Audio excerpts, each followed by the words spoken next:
As eleições municipais do Brasil em 2024 ocorrerão agora no próximo dia 6 de outubro, com o segundo turno marcado aí para o dia 27 de outubro, caso sejam necessários, né? Aquelas cidades que chegarem a ter o segundo turno.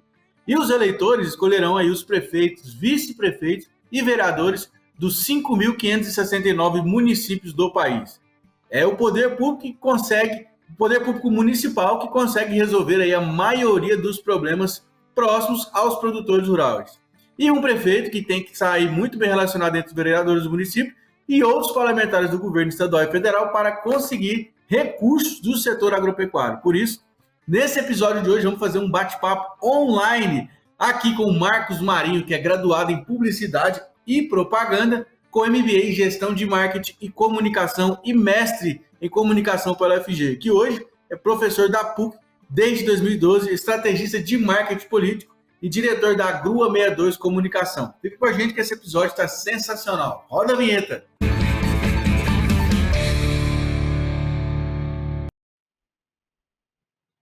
Bom dia, boa tarde, boa noite. Seja muito bem-vindo para mais um episódio do nosso querido podcast Agro2.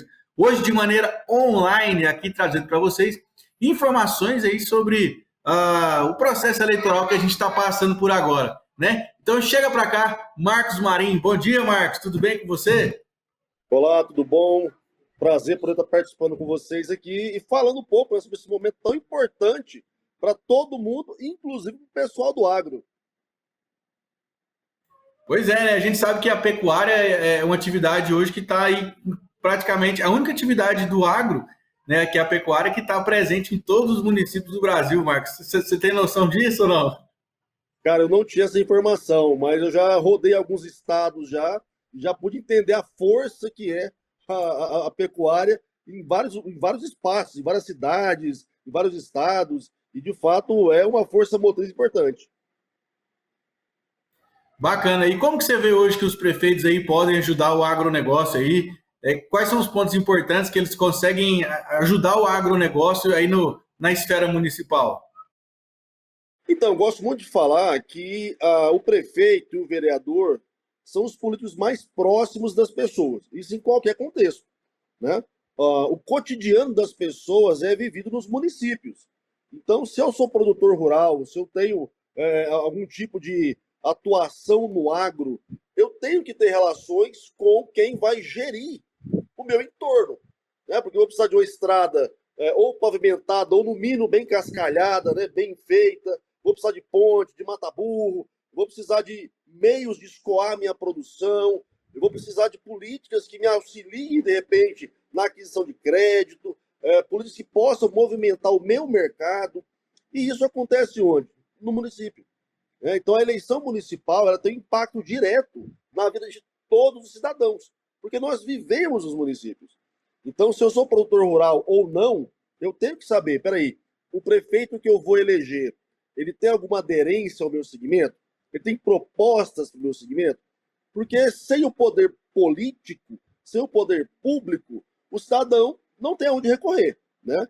Já pensou? Se o agropecuarista fosse tirar do bolso toda a ponte que ele tem que mandar reformar, se ele tiver que tirar do bolso toda a estrada que ele tem que refazer no período de chuva, após a chuva, para escoar a produção, então eu preciso do poder público.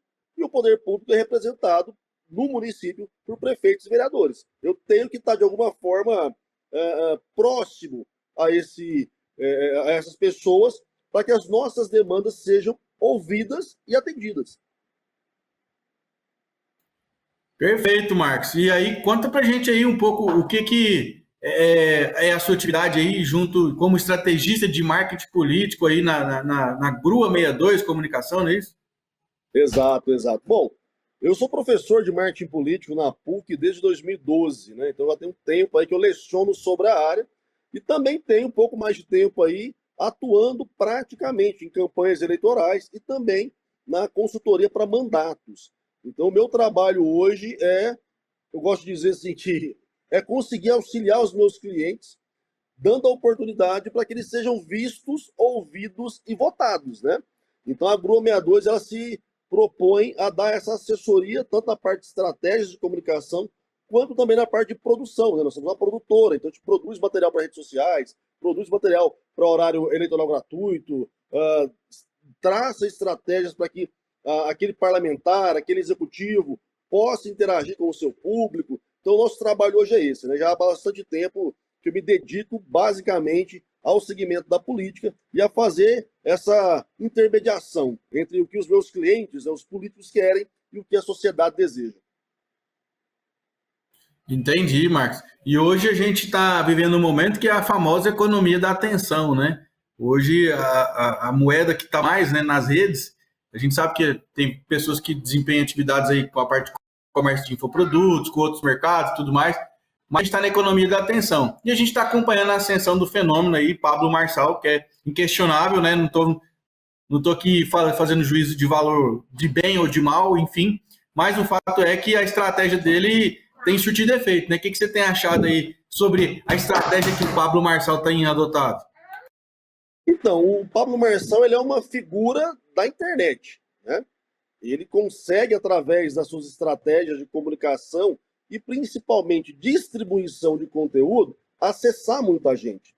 Então, quando eu olho para o Pablo Marçal hoje, eu vejo ele muito mais como um empresário que está usando o momento político para ganhar mais dinheiro, para se promover, né? Porque você, como você colocou, a economia da atenção. E nesse momento as atenções acabam sendo voltadas para a política, porque é o contexto, né? É o contexto que a gente está vivendo agora. As mensagens são políticas, né? O povo está olhando para o ambiente político. E ele percebeu que estando ali e trabalhando dentro da sua perspectiva, estratégias que lhe deem protagonismo, isso naturalmente alimenta a própria roda comercial que ele vive. Então, na minha leitura, o Pablo Marçal entendeu que estar no processo daria a ele a vitrine que ele precisaria para continuar fazendo o trabalho de aquisição de seguidores e, a posteriori, de comercialização de infoprodutos, de produtos, de cursos e assim por diante. Ele entendeu o jogo e está jogando, usando o momento a seu favor. Isso, né? Independente de isso ser para o bem ou para o mal, né? Mas a gente sabe que, de fato, acaba que rouba a atenção, né? E parece que todo debate que ele vai, a coisa vai acontecendo e no final ele sempre é a estrela principal do debate, né? É o assunto, igual eu acompanhei algumas críticas do pessoal falando aí do último debate lá do Flow News lá, onde ele foi expulso, né? E que todo mundo o debate andou, todo mundo falou das propostas, fez o que tinha que fazer e no final ele conseguiu a expulsão, ou seja, anulou todo o debate, agora todo mundo só falou da expulsão dele, ou seja, ele conseguiu toda a atenção para ele da mesma maneira, né? E isso acho que talvez os outros candidatos lá, né, acabaram que não entenderam ainda essa dinâmica, né, Marcos? Porque ali nós temos um cenário onde eu tenho políticos tendo que lidar com uma pessoa que não é sequer politizada, porque ele não é politizado, isso é um fato, e que também não está jogando o jogo da política. Na minha leitura, para o Pablo Marçal, pouco importa a eleição de São Paulo. Ele está usando o momento para se autopromover e para conseguir gerar e girar os seus negócios. Então, enquanto eu tento, enquanto ali os outros candidatos, né, seguir o rito do processo eleitoral, ele não está fazendo isso. Então é impossível que haja algum nível de equilíbrio nesse tipo de contexto. Né? Enquanto eu tenho um grupo tentando seguir o rito da política, dos debates, das proposições, eu tenho uma figura que está lá basicamente para autopromoção. Então não tem como dar certo isso. Isso é um fato. Agora, ele está no direito dele. Ele viu o espaço, viu o cenário e está fazendo o trabalho da maneira que ele acha que é coerente. O importante é a gente entender qual é o objetivo. Né? O objetivo do Pablo Marçal é político ou é comercial? A minha visão é comercial. E aí não dá para eu tentar equalizar as duas coisas. Os outros têm objetivos políticos, ele tem objetivo comercial. Bacana. E conta pra gente um pouco aí, Marcos, da sua experiência aí, como é que é? Você já está há quanto tempo aí com esse trabalho de marketing político?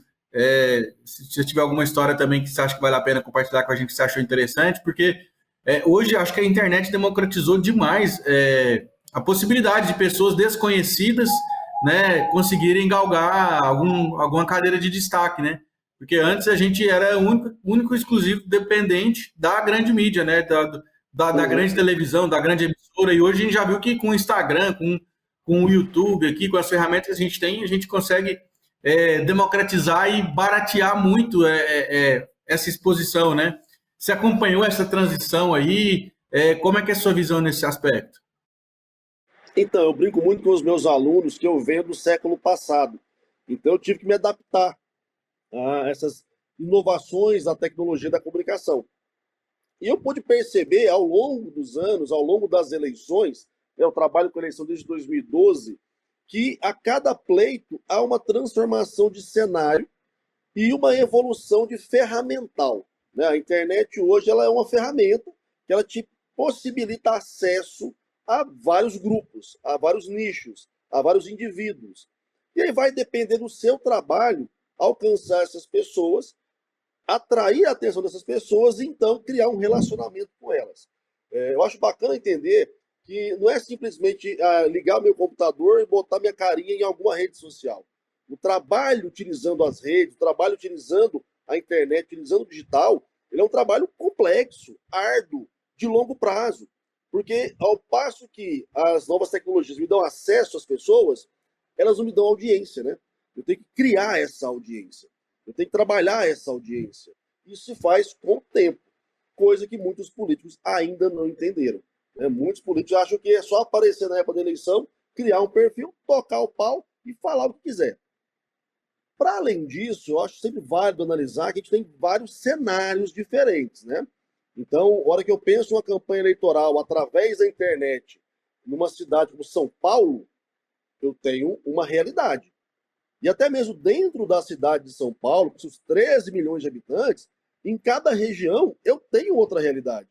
Se eu penso Goiânia, é uma situação. Se eu penso Marzagão, no interior, cidadezinha pequenininha, é outra situação. Então, a internet ela não veio como uma bala de prata para resolver o problema dos políticos. Ela veio como mais uma ferramenta para criar essa interação, gerar esse acesso. Mas tem que ser bem trabalhado, né? Afinal de contas, quando eu abro a minha tela do computador ou do celular, eu tenho uma concorrência gigantesca com milhares, milhões de outros temas muito mais interessantes que a política. Perfeito. Eu também acredito que é um caminho sem volta, né, Marcos? Porque a gente vê que as redes sociais, elas, na verdade, elas só aumentam, né? Elas só crescem e o brasileiro é um perfil de pessoa que consome muito, né? Conteúdo de internet, né? Assim, positivamente ou negativamente, eu não sei, mas a gente está nessa era aí dos vídeos curtos, né? Que arrebenta com o sistema dopaminérgico da gente, né? Que é esse negócio dos cortes aí que a gente vê que todo mundo toda hora quer fazer uma frase feita para fazer um corte, não sei o quê. Vamos ver até onde que vai isso, né? Mas realmente é um horizonte esquisito, né? Não, retorno não tem, né? A gente não vai retroagir, isso é um ponto pacífico já. Na minha leitura, o grande problema é que, como a gente está nessa economia de atenção, e a gente tem cada vez menos tempo para atrair e reter a atenção das pessoas, e por isso as estratégias de encurtar o conteúdo, né, dos shorts, dos cortes, daquele momento de lacração, isso naturalmente vai empobrecendo o debate. Porque um bom debate, ele demanda que haja duas partes que entendam do mesmo assunto e tenham espaço e condição de colocar suas opiniões, contrastar suas opiniões, entender o que está acontecendo e chegar a algum ponto. Isso demanda tempo, tem que ter espaço. Se eu vivo nesse modo, só vou consumir o que é curto e o que impacta, eu perco o debate, né? Eu vou viver só de lacração. E para o processo político isso é péssimo. Bacana, Marcos. Show de bola. Marcos, queria agradecer seu tempo aí. Acho que foi um bate-papo esclarecedor. Deu para a gente enriquecer bem aqui nosso debate. E aí, queria que você fizesse aí suas considerações finais aí sobre as eleições municipais, deixasse seus contatos aí, seu arroba, onde que o pessoal encontra mais sobre o seu trabalho. E é isso aí. Gratidão, obrigado pelo seu tempo. Eu que agradeço o convite, a satisfação poder falar com vocês, falar com a audiência de vocês. Eu estou em todas as redes como @mmarinhomkt, ou Prof. Marcos Marinho, me acha fácil também. Eu sempre digo ao final das minhas palestras, minhas aulas, que o debate continua nas redes sociais. Então eu tenho muita coisa postada já, eu coloco muito das minhas campanhas, das minhas palestras, das minhas aulas, e quem tiver interesse nesse tema, estou à disposição para a gente trocar ideia. O fato é que esse é um momento muito importante para a gente, enquanto cidadãos, né? Porque a gente está exatamente decidindo quem é que vai estar com a mão no nosso bolso pelos próximos 4 anos. Então, a escolha de um bom prefeito, bons vereadores, ela tem um impacto mais direto de todos os processos eleitorais, porque prefeito e vereador estão junto com a gente, dividem o mesmo espaço, vão às mesmas igrejas, mesmos bares, mesmas festas, mesmas reuniões. Às vezes você sabe onde mora o seu vereador, você encontra com ele por aí, então você tem que saber. Eu tenho que fazer uma boa escolha, porque esse cara é o cara que tem mais chance de resolver as minhas demandas.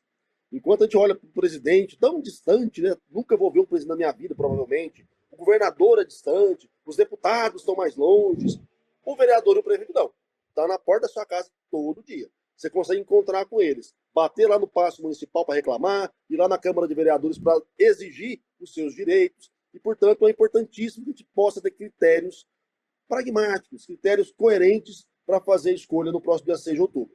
Desejo uma excelente eleição para todo mundo, que a gente possa ter aí 4 anos de bons gestores e bons legisladores. Combinado. Show de bola, Marcos. Obrigado. Obrigado também você que acompanhou nosso bate-papo aqui até o final. Né? Não esquece que nós temos aqui mais de 200 episódios na nossa galeria. Já se inscreve no canal, ativa o sininho, copia, compartilha e esparrama no mundo. Tamo junto. Até a próxima. Tchau, tchau.